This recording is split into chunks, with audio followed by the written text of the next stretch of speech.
What's up, Rebels fans? This is Andy from StarWars.com here at Lucasfilm headquarters. This week we saw the return of Clone Wars fan favorite Hondo Ohnaka and Brothers of the Broken Horn, and lucky for you, I'm here to take you behind the scenes with cast and crew. This is Rebels Recon.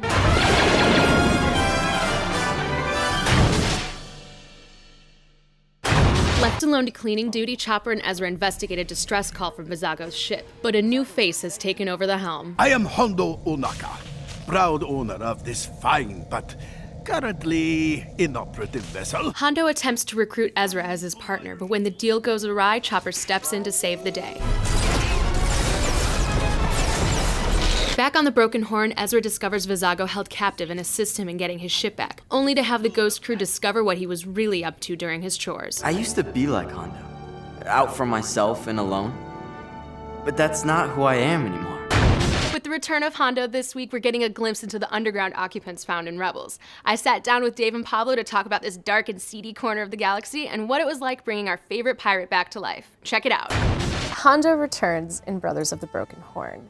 Can you give us any hints as to what he's been up to since we last saw him in the Clone Wars? We see that he doesn't have a ship, he doesn't have a crew, he doesn't have a base. So I think times have been tough for Hondo. Hondo was a huge profiteer in the Clone War. I always imagined building him up. By the end of it, he had so much wealth and he was the happiest he's ever been. And then at a certain point, he loses it all. When we find Hondo in Rebels, he's pretty much on his own. He's still trying to live out the life of the Pirate King that he imagines himself to be. It's great having Jim back to play Hondo because I love Hondo as a character. I am rich and dead. One of the things I wanted to explore, and it was there in different levels in the script, is that you get the feeling that Hondo really, really felt Obi-Wan was his friend. For as much as they double-dealed Obi-Wan and he messed with them and he tried to kill some Padawans once, but Hondo's like, but that was, I was just kidding. It wasn't real. He misses the Jedi because of the excitement they brought to his life. He's a Jedi sympathist. Why do you think it's important to explore the seedy side of the Star Wars universe? I think,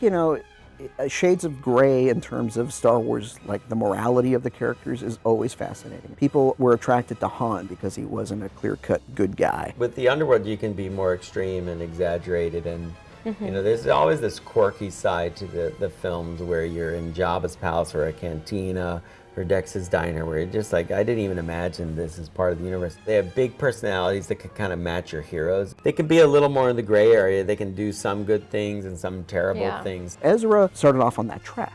He was a pickpocket. He was a street thief on Lothal. If he hadn't met Kanan and Hera, he might have been a pirate like Hondo. But Hondo, after knowing Anakin and Obi-Wan, he's like, no, you're a Jedi. Because at heart you're a good person is what he means. So it's always important with Hondo at the end to have that kind of moment of clarity where he's like, no, I'll tell you the truth. You're a Jedi, it's okay. And then he just goes off. All right, Chopper, today you're going to be editing an episode of Recon. Here's your timeline, here are the clips. You just got to put them in order. You got to slap in some graphics, put in some music, and then you're basically done. Okay, sounds easy, right? Awesome. I'm going to be over here catching 40 winks.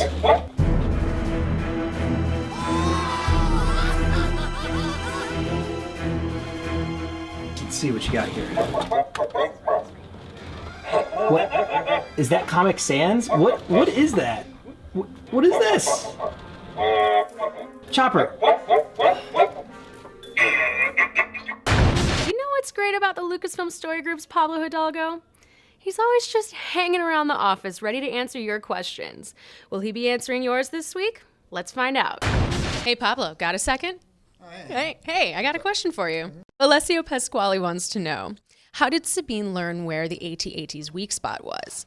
Was it from Sibo's info or from learning at the Academy? Well, in cases like that, it's more often the case that it's from the Academy. Sabine is our weapons expert, and she became a weapons expert from her time in the Imperial Academy. Whenever she quotes the capacity or the capabilities of some piece of hardware, it's that background coming through.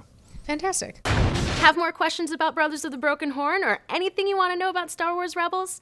Tweet it to @StarWars using the hashtag RebelsRecon and we'll answer what we can online.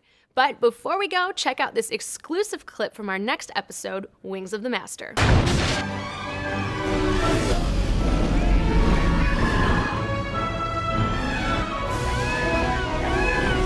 Let's see what this beast can do. Definitely not a freighter.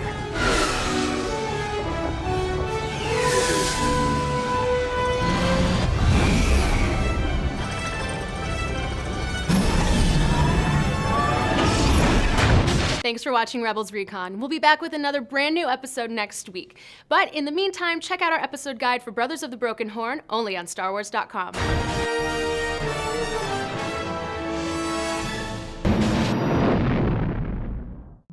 What's up, everybody? This is Andy from StarWars.com here at Lucasfilm headquarters. This week, I am not only taking you behind the scenes of our newest episode, Always To There Are, but I'll also take you to New York Comic Con for a panel with Sarah Michelle Gellar.